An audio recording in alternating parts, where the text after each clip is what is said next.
My dear friend, welcome to my channel Reading Era में आपका स्वागत है। आज 6 जनवरी 2024 को लेकर करंट अफेयर का एनालिसिस मैं करने जा रहा हूं, जो आज मैं 6 टॉपिक पर बेहतरीन तरीके से बातें करेंगे।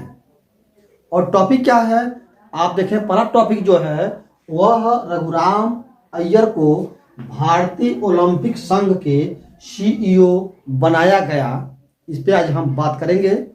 दूसरा है वरिष्ठ आईएएस ऑफिसर विकासशील को एशियाई विकास बैंक का कार्यकारी निदेशक बनाया गया, नियुक्त किया गया है।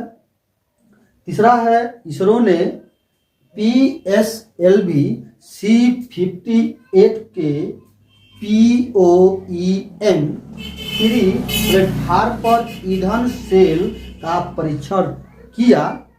चौथा जो टॉपिक है, आदित्य L1 ने अंतरिक्ष यान को कक्षा में भेजने की तैयारी की गई।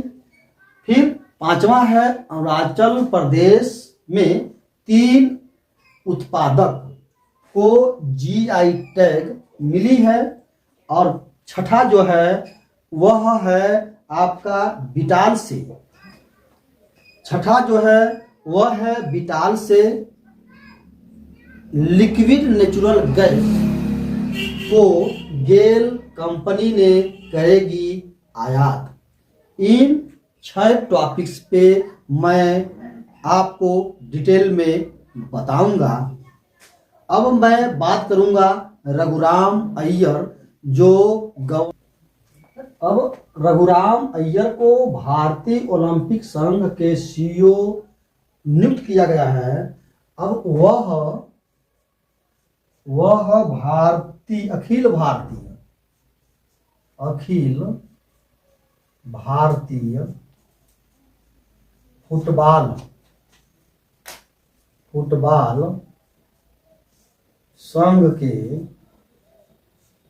संघ के महासंघ के अध्यक्ष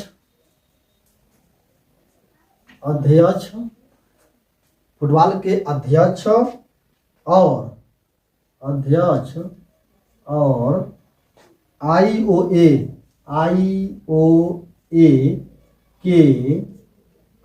के संयुक्त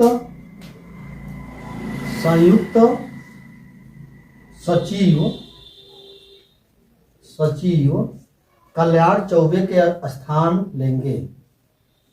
कल्याण चौबे के स्थान रघुराम अय्यर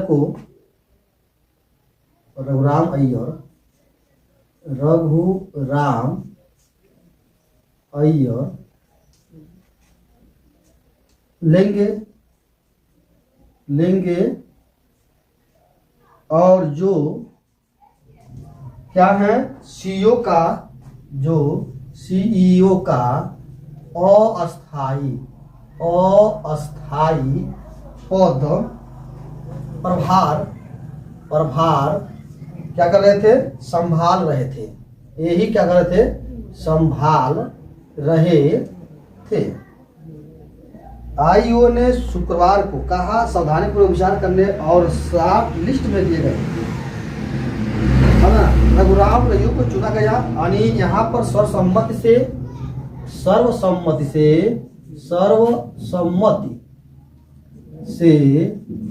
रघुराम अय्यर को चुना गया है। खेल प्रबंधन और प्रशासन ने उनका समृद्ध अनुभव कसौटी पर कसा होगा, यानी खेल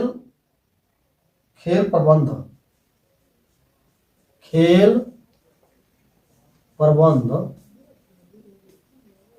और प्रशासन में उनका समृद्ध अनुभव उनका समृद्धि समृद्धि अनुभव और कसौटी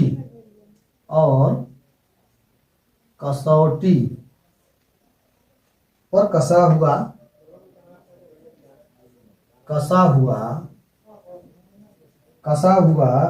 ट्रैक रिकॉर्ड देश में ओलंपिक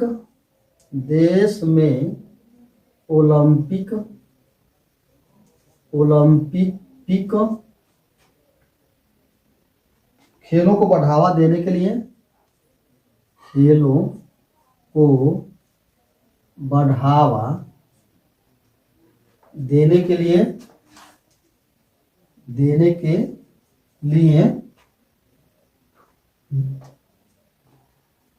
मिशन का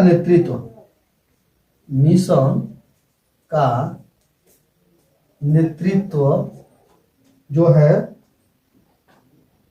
उनको एक उम्मीदवार बनाया गया है। अय्यर की क्षमता अब यह अखिल भारतीय फुटबॉल संघ के अध्यक्ष और IOC के संयुक्त सचिव कल्याण चौबे का स्थान रघुराम अय्यर लेंगे जो CEO का अस्थायी प्रभार संभाल रहे थे और सर्वसम्मति से रघुराम को चुना गया था। देखें तो इसरो ने PSLV C-58 के POEM-3 प्लेटफॉर्म पर ईंधन सेल का परीक्षण किया। आदित्य L1 अंतरिक्ष यान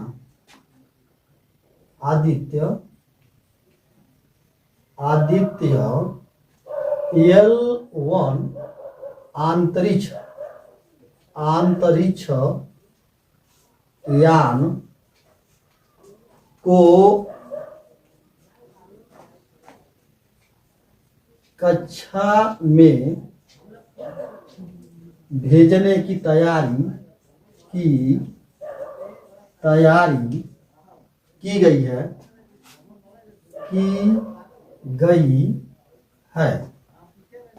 भारतीय अंतरिक्ष अनुसंधान इसरो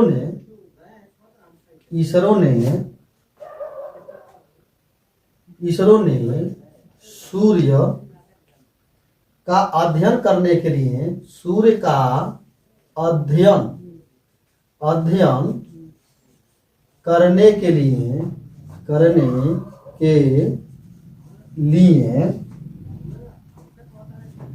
देश के पहले यह जो है वह देश के पहले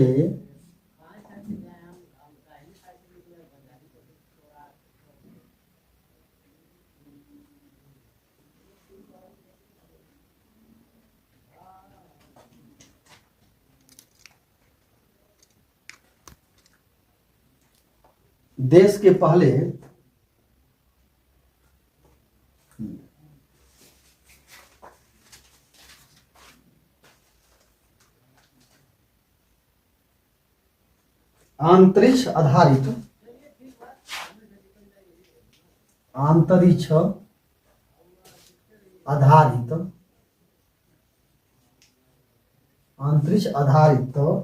यह मिशन है वह आदित्य L1 है। यानी यह जो यान है ये यान को शनिवार को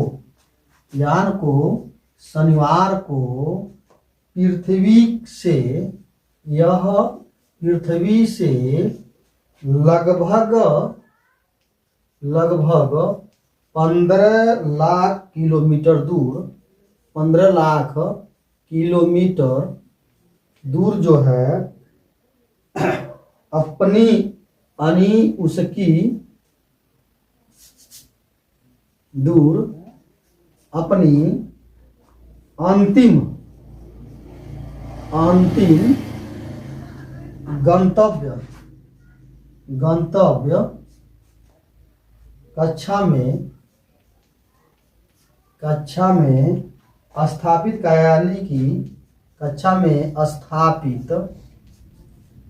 कराने की तैयारी कर ली है। इसरो के अधिकारियों के अनुसार इसरो के अंतर्गत अंतरिक्ष यान जो अंतरिक्ष यान है, अंतरिक्ष यान पृथ्वी के लगभग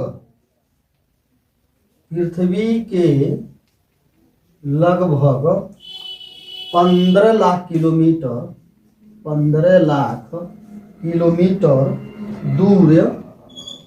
दूर सूर्य पृथ्वी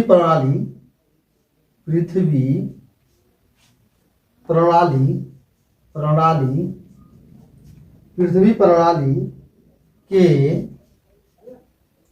क्या लैंग्रेज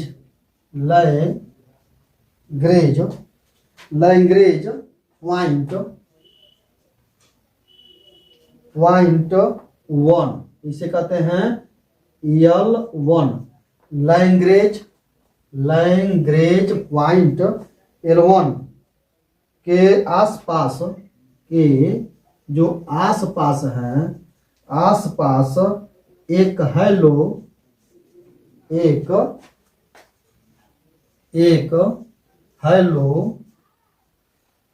कक्षा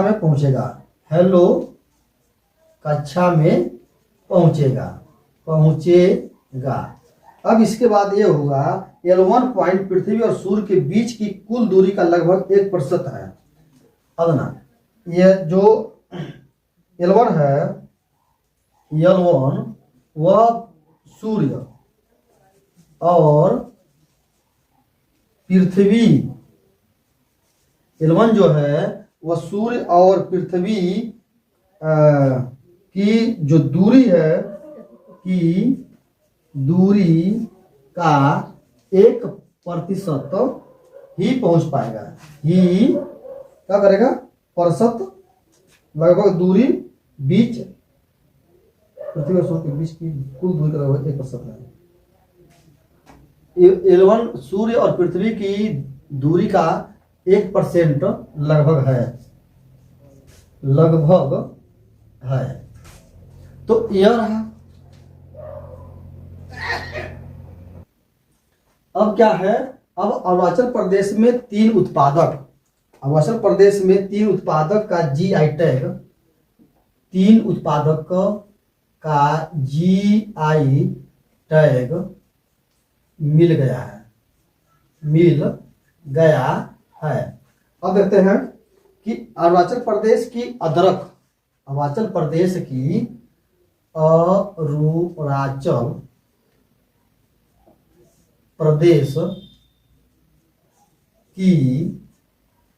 अदरक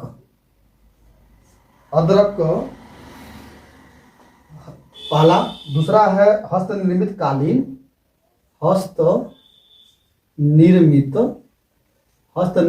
कालीन और तीसरा है वांचो लकड़ी के शिल्प,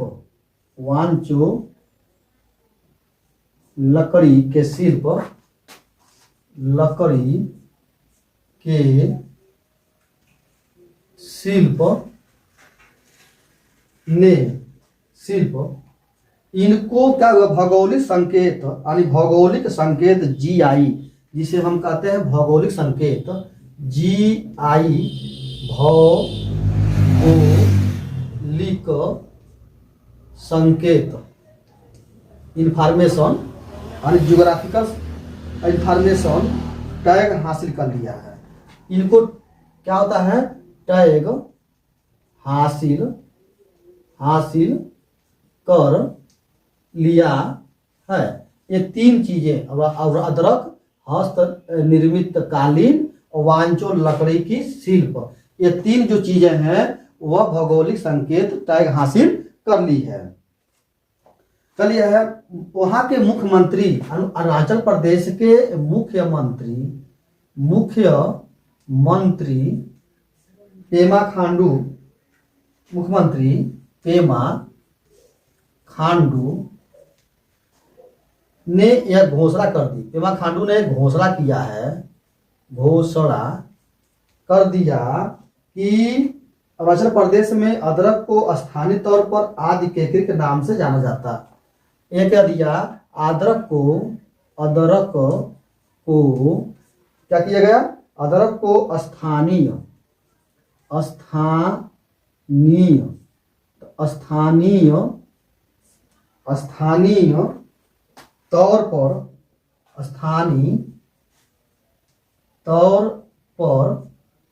तौर पर आदि केकिर नाम से जाना जाएगा।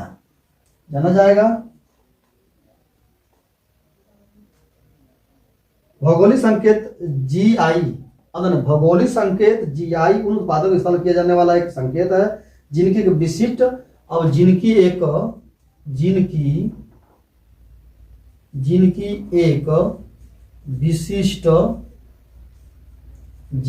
विशिष्ट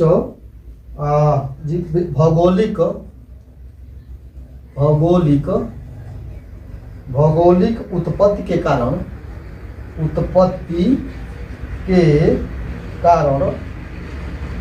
उस विशेष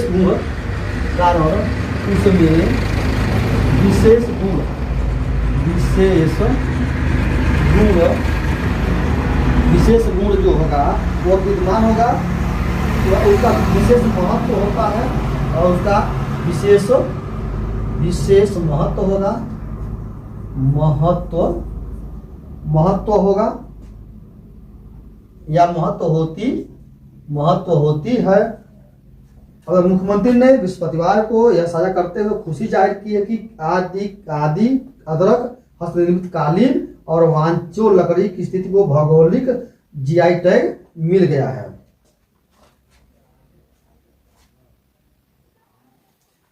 बिटाल से लिक्विड नेचुरल गैस को गेल कंपनी ने आयात करेगी। भारत की सबसे बड़ी गैस कंपनी, भारत की सबसे बड़ी गैस कंपनी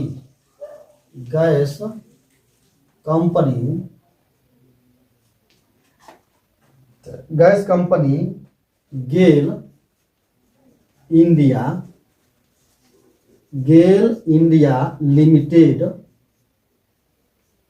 लिमिटेड ने सन 2026 से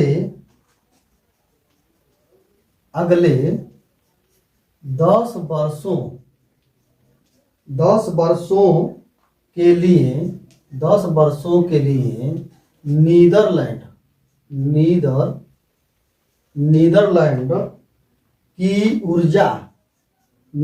की ऊर्जा कंपनी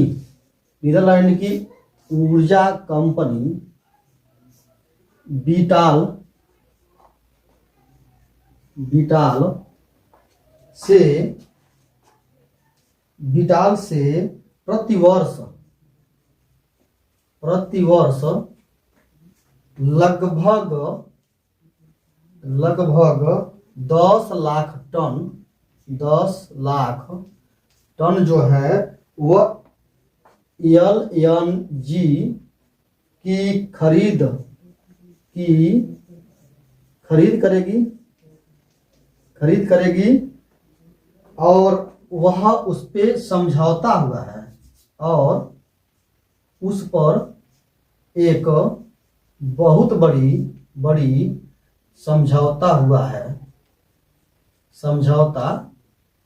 हुआ है। गेल इंडिया ने गेल इंडिया ने शुक्रवार को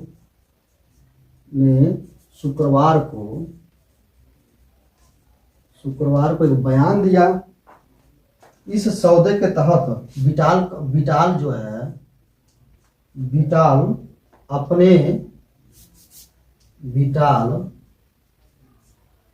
अपने वैश्विक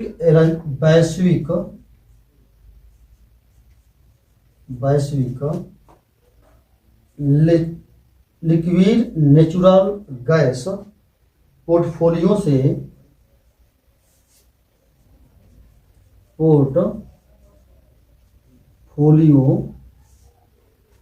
से भारत में गेल की तरलीकृत प्राकृतिक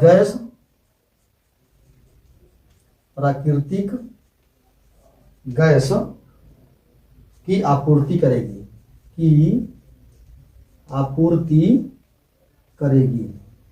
नीरल की कंपनी।